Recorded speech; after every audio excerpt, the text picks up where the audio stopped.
Hello dear students, IBPS clerk prelims के exam के लिए आज 4th क्लास है आपकी, जिसके अंदर स्पीड मैथ्स और अर्थमेटिक दोनों की प्रैक्टिस होगी। बिना देरी की वीडियो को शुरू करते हैं। आप लोग पूरी वीडियो देखिएगा। वीडियो शुरू करने से पहले एक चीज़ और मैं बताऊंगा। पीओ और क्लर्क के लिए आपकी वन शॉट सॉल्यूशन के लिए अर्थमेटिक टॉपिक वाइज बुकलेट आने वाली है, ये रहने वाली है, जिसके अंदर टॉपिक वाइज फॉर्मूले आपको मिलेंगे और क्वेश्चंस मिलेंगे। तो वीडियो आने वाली है इसके रिगार्डिंग कि इसमें क्या है और आप कैसे ले सकते हैं, तो सब्सक्राइब करके रखें चैनल को। नंबर सीरीज़ का क्वेश्चन है, तो यहाँ पर हम जैसा कि देख सकते हैं कि डिफरेंस पे ही जाएगा। किस तरीके का डिफरेंस है वो देखना होगा। यहाँ हमें डिफरेंस दिख रहा है 10 का, यहाँ डिफरेंस हमको दिख रहा है 30 का, यहाँ पर डिफरेंस दिख रहा है हमें 68 का। आगे हमें नहीं पता। अगर इस 10 को लिखना चाहें तो देखिए यहाँ पर किस तरीके से कुछ डबल डिफरेंस भी नहीं आएगा। अगर हम इस 10 को लिखना चाहेंगे, अगर इसको ऐसे लिखते हैं कि 2 क्यूब प्लस 2 तो कितना होता है 10। ऐसे 30 को लिखना चाहें अगर, तो 3 का क्यूब प्लस 3 करते हैं तो आता है 30। इसी तरीके से अगर हम 68 को लिखना चाहें, 4 की क्यूब होता है 64 प्लस करेंगे 4 तो आएगा 68। तो एक पैटर्न ये समझ में आ रहा है। आगे देखते हैं। 2 हो गया, 3 हो गया, 4 हो गया, 5 की क्यूब होती है 125 प्लस 5 करेंगे तो हो जाएगा 130। 130 में 171 हमें ऐड करना है तो ये बनेगा 103 301। तो इस क्वेश्चन मार्क की जगह पर क्या आएगा 301। आगे भी फॉलो करेगा, आंसर होगा 301। आगे बढ़ते हैं। क्वाड्रेटिक इक्वेशन का क्वेश्चन है ये। वैसे तो इसको आप साइन रूल से ही कर सकते हैं। कांस्टेंट टर्म से पहले अगर दोनों जगह माइनस है तो CND आंसर होता है। फिर भी हम सॉल्व करके देखेंगे। चेक करना इसलिए ज़रूरी है, कभी कभी ऐसा होता है कि रूट्स नहीं निकलते हैं। तो 80 के रूट हमें ऐसे चाहिए घटाने पर 2 आए, क्योंकि माइनस माइनस है तो हो जाएगा प्लस का 10 माइनस का 8। नेक्स्ट माइनस माइनस है तो माइनस प्लस माइनस हो जाएगा। 171 के ऐसे फैक्टर करने हैं 10 आए तो हमें पता है 19 9 जा। कंपेयर करते हैं, यहाँ पर 10 बड़ा है इससे, 19 बड़ा है इन दोनों से, तो CND आंसर आ जाएगा। आगे बढ़ते हैं।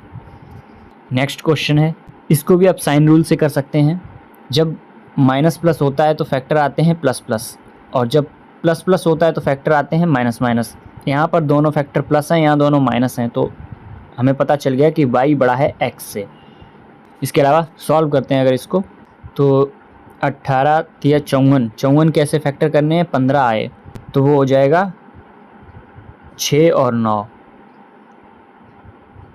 इसके फैक्टर क्या बनेंगे, 135 जोड़ने पर 24 आना चाहिए तो होता है 15 निम्मा 135। लेकिन x के कोफिशिएंट में 3 है तो y वाले फैक्टर में 3 से मल्टीप्लाई कर देंगे। इस तरीके से आसान हो जाता है। y के फैक्टर बनेंगे 45 और 27, और हमें दिख रहा है कि y बड़ा ही है x से। तो सॉल्व करने के लिए सॉल्व भी आप ऐसे कर सकते हैं, वरना साइन मेथड यहाँ पर लग जाएगा।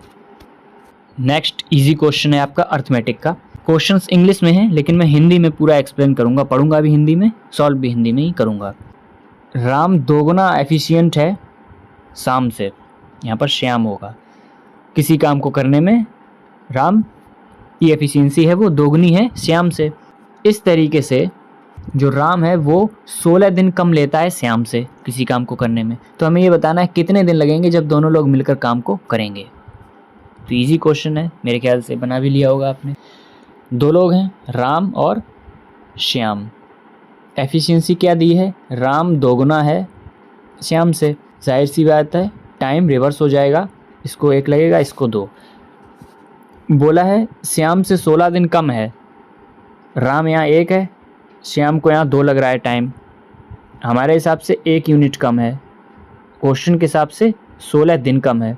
तो 1 यूनिट अगर 16 दिन के बराबर है तो राम को टाइम लग रहा है 16 दिन पूरा काम करने में, श्याम को टाइम लग रहा है 32 दिन पूरा काम करने में। और 16 और 32 का LCM आपको पता ही है 32 होता है, तो हमने मान लिया जो टोटल वर्क है वो 32 रहेगा हमारे हिसाब से। दोनों को मिलकर काम करवाना है, एफिशिएंसी 2 और 1 मिलाकर 3 है, तो ये कितना आएगा ये जाएगा 10 3 30 + 2, इतने दिन लगेंगे मिलकर दोनों लोग। एज का क्वेश्चन है नेक्स्ट। राधा की जो प्रेजेंट एज है वो 6/5 है। कब? जब राधा की शादी हुई थी तब से। आगे बोला है उसकी शादी 8 साल पहले हुई थी। राधा की जो सिस्टर है वो 10 साल छोटी है जब राधा की शादी हुई थी तब से। तो यहाँ पर एक बार कंफ्यूज किया गया है। तो पूछा है हमसे राधा की सिस्टर की एज बतानी है, प्रेजेंट एज। देखिए यहाँ पर एक चीज़ दी हुई है, 10 साल छोटी है राधा की सिस्टर। अब वो 10 साल छोटी हमेशा रहेगी, चाहे शादी के टाइम की पूछी जाए चाहे मरने के टाइम पे। तो ये चीज़ जो है लाइन, ये केवल कंफ्यूज करने के लिए दी हुई है कि शादी के टाइम वो 10 साल छोटी। राधा प्रेजेंट में और राधा मैरिज के टाइम पर रेशियो कितना दिया है? प्रेजेंट में 6 रेशियो है, बाद में 5 है। रेशियो में डिफरेंस कितने का दिख रहा है हमें? 1 रेशियो का। लेकिन बोला गया है 8 साल पहले शादी हुई थी, तो 1 रेशियो की वैल्यू कितनी दी है? 8 साल। हमारे हिसाब से 1 रेशियो का अंतर आया है, लेकिन क्वेश्चन में 8 का है। तो 8 × 48, प्रेजेंट एज 48 साल है राधा की, शादी के टाइम 40 साल है। पूछी हमसे किसकी है? राधा की सिस्टर। राधा की सिस्टर कितनी? 10 साल छोटी है। तो 48 में 10 माइनस कर देंगे, 38 साल की निकल कर आ जाएगी राधा की सिस्टर की एज। बस इतना सा इसका सॉल्यूशन था। ओरली कर सकते हैं अगर आपकी तैयारी बहुत अच्छी है। आगे बढ़ते हैं। THD का क्वेश्चन है। दो स्टेशन है P और Q जिनके बीच की दूरी है 525 किलोमीटर। ट्रेन A स्टार्ट हो रही है P से और ट्रेन B स्टार्ट हो रही है Q से, मतलब एक दूसरे की तरफ आ रही हैं, अपोजिट डायरेक्शन है। स्पीड ट्रेन B की 90 किलोमीटर पर घंटे दी हुई है, जो कि आधा घंटा पहले शुरू होती है ट्रेन A से। दोनों ट्रेन मिल रही हैं 120 किलोमीटर दूर स्टेशन P से। तो हमें स्पीड बतानी है ट्रेन A की। लैंग्वेज बेस्ड क्वेश्चन है पूरा। पहले तो इनकी चलने की जो टाइमिंग है वो सेम करते हैं, मतलब 30 मिनट पहले चला था B। अगर B की स्पीड है 90 किलोमीटर पर आवर, आधा घंटा चलाना है तो यानी 45 ही चलेगा। इसका मतलब हुआ 525 जो टोटल दूरी है इन दोनों A और B के बीच में, उसमें से अगर हम 45 माइनस कर देते हैं तो ये बचता है 480। इतनी दूरी बची है। स्टेशन P से 120 किलोमीटर पे मिल रहे हैं, 120 किलोमीटर और माइनस कर दिया तो ये आया 360 किलोमीटर। पूरा खेल करना है 360 किलोमीटर पर। देखिए कोई स्टेशन है P और Q, A की तरफ से 120 किलोमीटर पर मिल रहे हैं। ट्रेन A चली है P से, तो जितने टाइम में A चली है 120 किलोमीटर उतने ही टाइम में ये B चली होगी, बचा हुआ 360 किलोमीटर। यानी कि टाइम बराबर है। टाइम बराबर होता है तो डिस्टेंस और स्पीड का रेशियो सेम होता है। A चली है 120 किलोमीटर, B चली है 360 किलोमीटर। A का हमें स्पीड पता नहीं है, B की स्पीड हमें पता है 90 किलोमीटर पर घंटे की रफ्तार से चली है। ये देखो कितने टाइम्स है? 4 टाइम्स। तो ये भी बनेगा 4 टाइम्स। तो किसका 4 गुना 120 होता है? 30 का। तो यानी कि हमें पता चल गई है A की स्पीड 30 किलोमीटर पर घंटा रहेगी। यही इसका आंसर है और ये सबसे सरल इसका सॉल्यूशन है। आई होप समझ में आया होगा। आगे बढ़ते हैं। नेक्स्ट क्वेश्चन है, सीमा ने 35% ज़्यादा रुपए लगाए हैं समीर से। समीर ने 40% रुपए कम लगाए हैं अर्नब से। अर्नब के पास 8,000 रुपये हैं। तो हमें ये बताना है जो टोटल प्रोपोर्शन यानी कि अनुपात सीमा ने जो इन्वेस्ट किया है वो कितना अनुपात है टोटल जो अमाउंट इन्वेस्ट हो जाएगी इन तीनों को मिलाकर उसका। देखिए 8,000 से हमें कोई मतलब नहीं है क्योंकि हमसे प्रोपोर्शन यानी कि रेशियो पूछा है, एक्चुअल डेटा की कोई ज़रूरत नहीं है।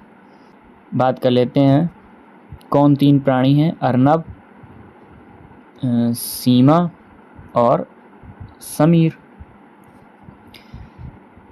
मान लिया हमने अर्नब 100 रुपये लगाता है, समीर 40% कम लगा रहा है यानी कि समीर लगा रहा है 60।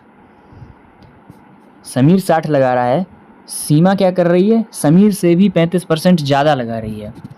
समीर से 35% ज़्यादा लगा रही है। 5 से काटिए 20, 5 से काटिए 27 और ये जाएगा 3 बार, तो 27 दिया 81 हो जाएगा। यानी कि तीनों के इंडिविजुअल रेशियो क्या आए हैं, 100, 81 और 60। पूछा किसका है हमसे, सीमा का। सीमा कहाँ है, 81। 81 का पूछा है टोटल से। टोटल कितना है, 100 और 60 है 160 और 80 240, 241। ये आएगा टोटल आंसर। ये प्रोपोर्शन रहेगा सीमा का टोटल से। बस इतना इसमें करना था।